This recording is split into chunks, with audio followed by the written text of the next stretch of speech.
guys, James Davis here from DFSR.com. Excited to bring you another video in our DFSR NFL Bootcamp series. This video, we're going to be talking about punting principles. So what is punting in DFS? Is it picking punters, you might ask? Excusing the bad joke. No, of course it's not. We're talking specifically about when you're going to play a player at a given position that's very cheap so that you can invest more salary on better players elsewhere.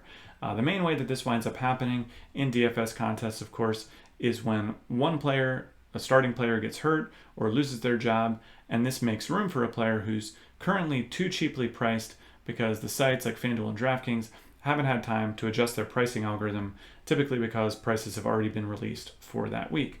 So let's dive right in and look at some key concepts to help us figure out how to do this effectively. So I've already talked about what a punt is, but what's the point of punting?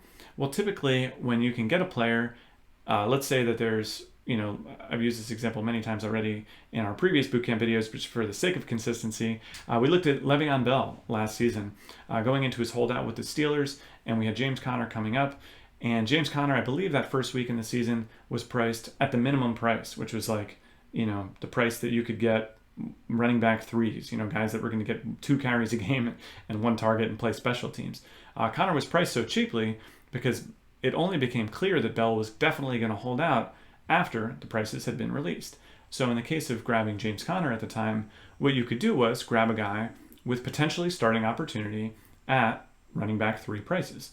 And of course in DFS, since all we're doing is trying to maximize our points per dollar, grabbing a starting player at an extremely low price allows us to do that in a way that kind of rigs the system a little bit, right? And it also allows for us to play players that, even if they're not very good, wind up not hurting us very much because they were so cheap to begin with. So even if Conner wasn't on the same talent level as Bell, if he wind up only getting like 70 yards and a touchdown or something, that would be very disappointing on a $9,000 player like Bell.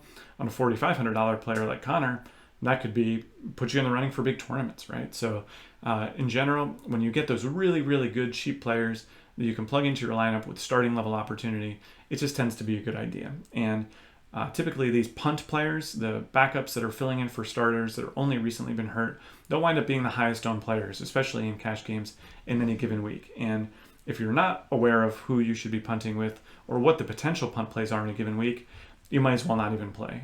It's one of the concepts that's so fundamental to especially playing cash games in DFS that you just have to be aware of it if you want to take this game seriously whatsoever. So that being said, be aware that different punts will be appropriate for different types of contests, right? If you've already watched our cash game and big tournament videos, you'll know that our strategy for approaching cash games and big tournaments is very different. And the same holds true for the punts that we're going to play. Now, excellent punts, like I mentioned, James Conner, that are just good plays regardless of what's going to go on, you're just going to play those guys, regardless of the format. I mean, maybe you wind up fading them or not playing them in big tournaments because you just want some more separation from the field. But for the most part, it's tough to go too wrong playing the very obvious cheap players that are filling into the starting lineup. That being said, we oftentimes will get these other sorts of punts, like I'm reminded of the Packers last season when they just kept having guys go down, whether it was at running back or wide receiver, and all of a sudden you might be looking at a wide receiver core where we don't know where the targets are going to head, right? Sure, they may have done one thing in the previous week, like, the week that Adams goes down, and then, Rodgers just kind of has to react and throw to whoever's open for 2 quarters or something. But given a full week to prepare, teams will wind up changing their plans a lot of time, right? So if there's no previously established track record for a given situation, then we might be put in a pretty risky position. But as you know from watching our big tournament video, risky doesn't necessarily mean bad. So in the case where we don't know exactly where the production is going to go, that can actually be a great time to take a risk in those big tournaments, right? Maybe you create 3 tournament lineups in a $2 tournament and you put in each of the potential options that could be the new wide receiver one on a team that we just don't know about, right? So where you wouldn't want to make that call in a cash game and say, I just think it's going to be Geronimo Allison, where that might be a pretty cavalier move that could expose you to some pretty significant risk in a double up or a 50-50 tournament. In a big tournament, that could be the exact type of move that could wind up winning you the whole damn thing, right? So just know that some punts are going to be excellent risks for big tournaments, but not totally appropriate risk for cash games. After that, judging that safety and upside for punts, this is a pretty nuanced subject that could probably warrant its own video, honestly, with how in-depth you could go into it. But there are a few key things we're going to look at here. So first of all, when it comes to judging safety, obviously the first thing to do is, have we ever replicated this exact circumstance with this exact roster, right? So say that Le'Veon Bell had come back mid-season last year, played for 7 weeks, and gotten hurt again. At that point, we would know with total confidence what their plan was with James Conner, right? What the Steelers would do with him. So in that case, we wouldn't even need to do anything else. We would just plug him in and play. But say going into this season, someone like Saquon Barkley, who didn't really miss any time with the Giants last season, missed time. At that point, we're pretty much just guessing, right? We're going off of coach speak. We're going off of, maybe what some fill-in guys have done, if there have been any blowouts in the past.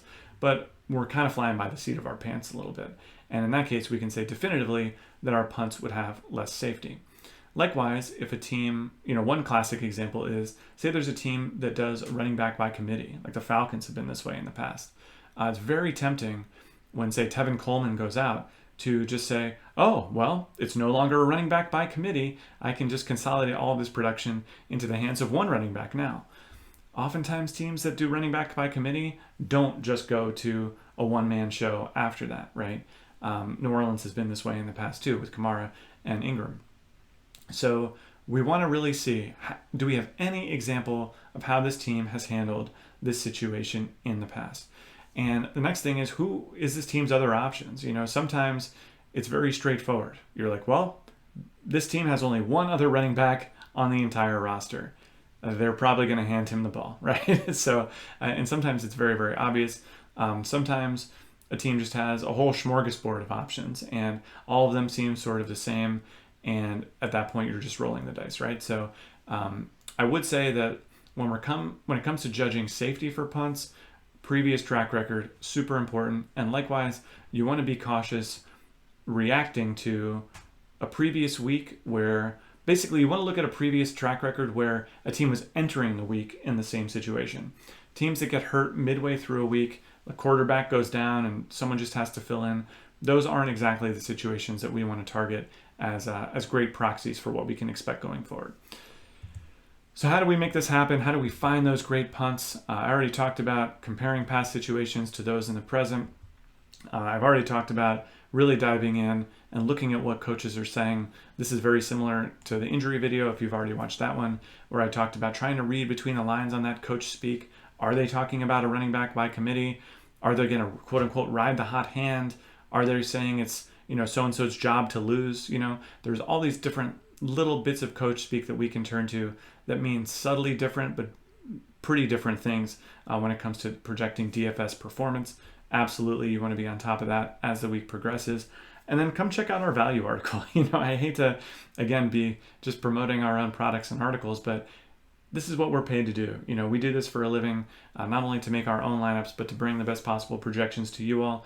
And you can believe that all the steps we've talked about in this video, we're following them too, right? So if you head on over to dfsr.com/deals, you will get that exclusive deal for people that have watched the DFSR NFL Bootcamp, for people that want to sign up either for the whole season at a reduced rate or for a monthly subscription. So that's it. Hopefully you've enjoyed this video. If you haven't caught our other DFSR NFL Bootcamp videos, I highly encourage you to do so. And if you have, and you're all caught up, and this is the end of the road for you, we'd love to see you in our members-only chat room, chatting football and baseball and basketball, depending on when you're watching this video, and even hockey throughout the weeks. And if not, we'll see you next time. So thanks a lot for coming along for the ride. And yeah, hope to see you around soon.